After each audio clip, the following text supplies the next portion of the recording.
Hello and welcome to this episode of the UnNoticed Show. Today, I'm delighted to have Peter Dorrington, who is the co-founder and chief strategy officer at Anthrolytics. Now, Peter, this sounds really smart. Tell us, what does Anthrolytics do for the unnoticed? Thanks very much, Jim. It's a pleasure to be here. So what Anthrolytics is interested in doing is uncovering the motivations behind human behavior. So why people do the things that they do and what they're likely to do next. But one of the techniques we use that is very rare is we look at emotional motivation and we add that to the other kind of motivators. So you can say that why does somebody buy a particular product? Well, we're aware of things like price and convenience and its fitness for purpose. But what about the way they feel about the products? And how does that work over the lifespan of them being a customer or an employee? So Anthrolytics, we combine data science with behavioral science to answer that question, why do people do what they do, but also to help businesses then make better experience decisions, particularly on digital channels, the ones that there isn't a human at one end of the conversation. So yeah, motivation into action. Well, it's a big topic you've chosen there, I can see. And then it's also to some degree more and more important, isn't it? Because companies are getting more and more separated from their consumers, B2B and in retail. How are you helping companies then to kind of bridge this digital divide as we're all really now dealing with companies and service providers through bots and through online chat and not really seeing anybody anymore? Take us through how you're helping companies to understand what's really going on the other side of the chatbot. Absolutely. So what happened over the last 14, 15 months with COVID, of course, is the dash to digital. So many more businesses moved to a digital operating model. And that means that they often don't have a human talking to another human being. So many of us as consumers have learned to self-serve. We use bots. And for most organizations, that's a very satisfactory, competent job. You know, it does what we want them to do. You do what I pay you to do. But what's happened is that disintermediation, that break apart of the relationship, has really affected the experience economy. Now, that came about as a discussion when we've had customer experience as a named discipline for about 25 years. It's not new, but we've done all the easy stuff. We've done listening to the customer programs, we've done customer journey mapping. But what customers are saying they want is empathy. They want compassion. They want to be more than a customer number. They want to feel that they're in a relationship with you. And when they do, all the research shows that all the business metrics go off the chart. So customer satisfaction leaps up. Well, that's interesting. But so does loyalty and economic activity. They spend more money. They spend it more frequently, and they enjoy doing it. So they tell their friends. So what we have focused on is how do you replicate or produce empathic experiences in digital channels? Because you can. So you might liken it to teaching a bot how humans feel, because it's important. And the difference is that if I'm hungry, then that's a rational need. I need to eat, I'm hungry. But if I want a big juicy burger and fries, that's more emotional. You know, and what it's going to do is make me feel happy. But happiness isn't the only emotion. Of course, I want to feel less afraid or more certain in these uncertain times. So at the heart of human-centered design, which is where a number of businesses are moving into, which is really genuinely put the customer at the heart of the business, you need empathy. Or to take that competence thing further, you need compassion with the competence. And when you do, the business results are outstanding. But you talk about teaching bots to be compassionate. Normally, a human to human interaction, there are clues given out. Somebody smiles, another person mirrors that behavior, for example. How are you helping the bot, which may not see the person, certainly won't be able to pick up on the normal human clues? How on earth are you doing that, Peter, from practical terms? Okay, so it's a two-step process. And the first step is to use natural language processing or natural language understanding technology to analyze what customers say. Now, there's a specific kind of question that we would typically ask, which is to ask the customer to describe something. So describe this experience or describe this podcast to a friend or a stranger. And when customers do that, they tell you what's front of mind about their experience. Oh yes, I remember Jim was really nice. I really gelled with him. And when we tell those stories, we leak emotions. So the first stage is to analyze lots of those and figure out what are the things that people remember and talk about, and also what do they feel about what they talk about. Now, when we put that into a decision matrix, where we think about all of the other things like the price or star ratings, what other people think, what you can do is associate an event like listening to the podcast to an outcome, and you can make decisions about what outcome do you want that's best for both parties. So the bot has a decision-making algorithm that says there's a logical part of this, but also if this is a customer who is likely to be feeling anxious or uncertain or perhaps unclear about what they do, I choose a different tone of voice or perhaps a different product for that customer, which is better suited to what they want as well as what they need. So you can teach bots to do this. You can teach this in any form of automation where there is choice. And this is where the only predicate for doing this is that there has to be a decision that's based around a choice. Now, one of the reasons this can be complicated is because lots of the previous models over the last few years only worked when the customer had a completely free choice. So behavioral economics and nudge talks about free choices, but very few of us have free choices. I would love to buy that Italian supercar, no matter how much I want it, and I love the idea, realistically, I can't afford it. So it's not a free choice. So the decision making, the operational part of that is using those insights to let the system make better decisions on behalf of both the customer and the business. And when it does, you get something that feels a lot more humane. Now, the real trick is to be able to do that proactively. So before somebody starts to exhibit fear or anxiety, anticipate that's where Jim might be right now. And therefore we could reach out and offer you reassurance before you have to dial in saying, I'm worried, what do I do? And that is an incredibly human feeling experience, one that everybody enjoys. Now, Peter, one of the aspects to that is you have an interaction with that company there and then. Our syntax may change, for example, but we've got all the legacy conversations and things that have happened to us, for example, in that day or that week or that month. Are you incorporating what's been going on for that person through digital data, or is it only at that interaction with that particular company? Because they have a very, if you like, rich long tail of behavior, don't they, before they get to a company? That is such a good question, Jim, and it's one that's bedeviled researchers in this field for so long. The reason being that if you try to model that at the individual personal level, like me, you wanted to understand what my history did to put me here, and you use traditional techniques, it's simply undoable. There's not enough data and it takes far too much compute power. Nonetheless, our history informs our habits and our opinions. And that was what I took 2 years to figure out how to do.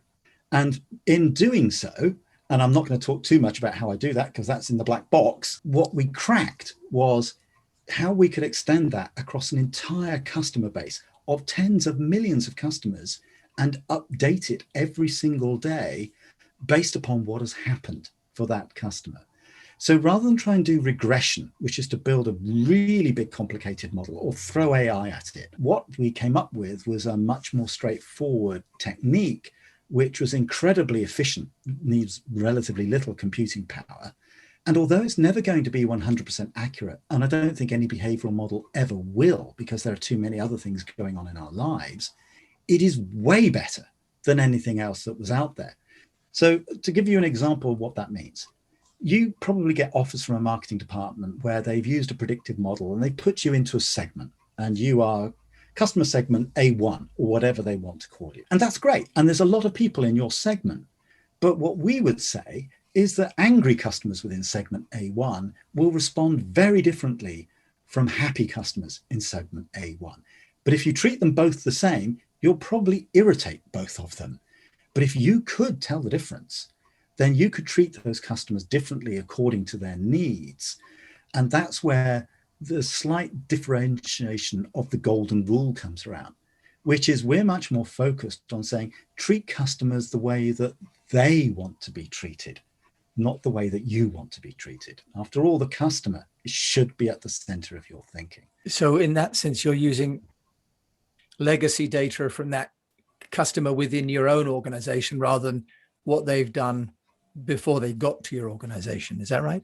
Yes. So imagine, everybody talks about customer journeys in customer experience. Okay. So we plot the journey and there's a happy journey and then we can have derivations of that. But actually what we do is we think about customer landscapes because our lives are messy. They're not sequential. They're not linear. We have overlapping journeys. We get detours. We get nudged off course. Something else happens. So when you take the approach we've taken, your history is a bit like dead reckoning navigation. It's where you are right now and what direction you're going in and how fast you're traveling. After all, knowing that, we can start to take those decisions. And there's something, somebody said to me once, it doesn't matter how fast you're going if you're going in the wrong direction. Well, this is the same when we're thinking about customers. It doesn't matter how fast you respond if you're taking the wrong treatment. So it's not necessarily that businesses make wrong decisions. They're not making optimal decisions. They could make a better decision. Now, from the human point of view, this is not about reducing choice. It's not about saying certain people only get certain offers and others don't. It's about offering everybody the best possible choice that meets their needs and the business needs. So everybody walks away as happy as they could be given the circumstances. Right. And Peter, when you talk about combining data science and behavioral science, are you also moving into this whole area of sort of personalization and personalization at scale? Because if you've got everyone's data, you've got how they behave, you're able to really personalize not only the offer, but how you deliver the offer. Is that something that you're really then Anthrolytics helping companies to deliver? It is, yes. And the most talked about version of that in the digital context is what's called hyper-personalization. Now, what hyper-personalization does is it takes personalization, what it is that we know about you, and it adds the real-time context. So it says, what is Jim, a customer about which we already know some things, trying to do? Now, what we add to that is, and what's the emotional, empathic context of that? So how's Jim likely to be feeling? Because your decisions will be influenced by that, much more so than people recognize. The estimates are between 98 and 99% of all of the decisions we make in any given day are in our subconscious, and they're really influenced by our emotions and our habits, and they don't actually follow logical rules. And this is one of the things I think many businesses get wrong, in that when they are talking to their customers, they think giving them more facts helps. And some customers it does. But quite a few customers, if they're confused, the last thing they need is more facts. What they want is help and guidance, and perhaps something that's more of a narrative that says, actually, this may not be right for you, but we think we've got something that will. And how many of us have made purchases on the basis of, it was too complex to understand intellectually, but it felt right. It felt like I could trust that organization, or it felt like this would give me what I needed. Now we have the tools and the techniques to understand that and replay that back. Not to do the dark psychology, which is to influence people to do things which is not in their best interest, but to actually say, if we treat customers like human beings, and if we address all of their needs, both emotional and rational, it's a better experience for them and it's a better business relationship for us. And it's one that is both stronger, but also nearly impossible for our competition to reverse engineer, because it's based upon a relationship. And it's the relationship that's the unique, and your competition can't replicate your relationship with your customer. So this hyper personalization sounds like we're kind of going full cycle back to where you used to have a personal relationship with your client, excuse me, understand them entirely. And they would share, as we used to do after work, go for a drink with the client. They would share the backstory, and that would build some of the relationship about what you'd be doing next, right? Yes, it is. And obviously, it's more difficult to do that in digital environments because it's not a human-to-human relationship. But people ask, well, how can you do that? So let's just talk about the two bits of empathy that are important. The emotional stuff, what people feel about people we'll put to one side, because that's being treated quite well with emotional intelligence training. There's cognitive empathy, and that's very easy to do in our world. That is actually understand what people are feeling, why they're feeling it. Okay, so I recognize you're angry and I know why you're angry. The compassionate bit comes in taking action as a result of that. Because you're angry and because of the circumstances, this is what we're going to do about it. When you link the cognitive empathy with the compassionate, the action empathy, that's when you can display it. And you can do that in a machine. You don't need to be a human being to do that. It just means make the right decision that reflects what that customer values. Now, Peter, this all sounds amazing, but what about for your average company? How do we play out this hyper personalization at scale as an owner operator? Big businesses is easy. The end game is obviously fully automate and operationalize this and do it for millions of customers every day. But for smaller businesses, there are a number of things you can do. Almost all businesses nowadays have some form of customer feedback or voice of the customer program. And the first thing you need to do is ask the right question. And the right question is not asking people how they feel. If you want to know how somebody feels, don't ask them how they feel. Nobody can answer that properly. But to ask them to describe something, ask them to describe their experience, or ask them to describe this podcast. And when they do, what they will do is tell you what was the most important feature of that experience. Jim was really pleasant and nice, and I really liked Jim. And when they tell you that story, they're going to leak emotions. Now, if you have no infrastructure, you sit down with those little verbatims and you look at them and you identify, you highlight, this is what this conversation was about, and these are the emotional words. But if you've got a little bit of infrastructure, you can start to use some of the AI tools that are out there for natural language processing, and they will begin to strip out from those. This is a common theme. I'm sure you've seen word clouds, where the most frequent word is the biggest word in the word cloud. Imagine, if you will, that word associated with it are a range of emotions. This word is typically associated with anger and fear. Armed with that as a business, you can start to make better decisions with that. So at small scale, you can do it manually. As you get into a little bit larger, then you can use some of the online AI tools. We don't make those, but there's certainly a load of them out there. But if you're a big business, you need to actually turn that into something where it doesn't have so much human effort involved. So natural language processing or understanding is automated. The stripping out of that, what is important and how you use it, is automated. And that feeds directly into things like your marketing system or your customer service systems. And it's amazing how important all the interconnected bits are, because when something goes wrong, the customer doesn't blame your delivery driver or doesn't blame your supplier for letting you down. They blame you, the brand. You are responsible for any failure, and no matter how unfair that might feel from our point of view. So really understand, what do your customers genuinely care about and why do they care about it? And then design your experience around that. And presumably one can even be as simple as building out different templates for follow-up after a customer visit, for example. If you know it's gone well, you could have one. If you're not so sure, you can have another and have a decision tree of templates, right? Yes, and that's exactly what we do with things like conversation design for bots. So if you imagine that you're phoning in with a complaint to a call center and you get routed through to some bright young thing who's very happy, clapping, hi, Jim, it's wonderful to talk to you. And you're angry. That's the last thing you want to hear, right? So what you want is somebody who's perhaps a little bit more somber, who's going to reflect back to you, we're taking this seriously. This is important. So imagine you're doing that with a bot and saying, well, you don't be happy, clappy all the time. Sometimes you need to have perhaps the script, if you like, is slightly different. We don't use certain kinds of words, or we take a certain tone of voice. And I like a very short cliche, if you mess up, fess up and fix it. And I think that when you do that right, it doesn't have to cost the business more money. If you actually do it in the right way, you can save money. Because how many times have you had people make repeat calls to complain about something? I phoned last Tuesday, I still haven't heard from you, I'm really angry. That's a failure of process, but it's also a failure of thought. Okay, and really it sounds like we need to really start by listening. And whether it's as an individual or technology, listening to what the customer is feeling before you respond. Now, Peter Dorrington of Anthrolytics, if people want to find out more about you and to work with you, how can they do that? So the first thing that I would suggest they do is go to our website. One of the things we're very conscious about doing is spread the word. So if you go to anthrolytics.io, we've put lots of resources on the website that people can freely download that talks about the issues. If you want to find out more about whether this is the right thing for your organization, we do offer a free discovery workshop. Peter Dorrington, Chief Strategy Officer, and I think Chief Analyst and Cliche Maker of the Anthrolytics company. Thank you so much for joining me on the UnNoticed show today. It's been fascinating. Thank you, Jim. It's been my pleasure.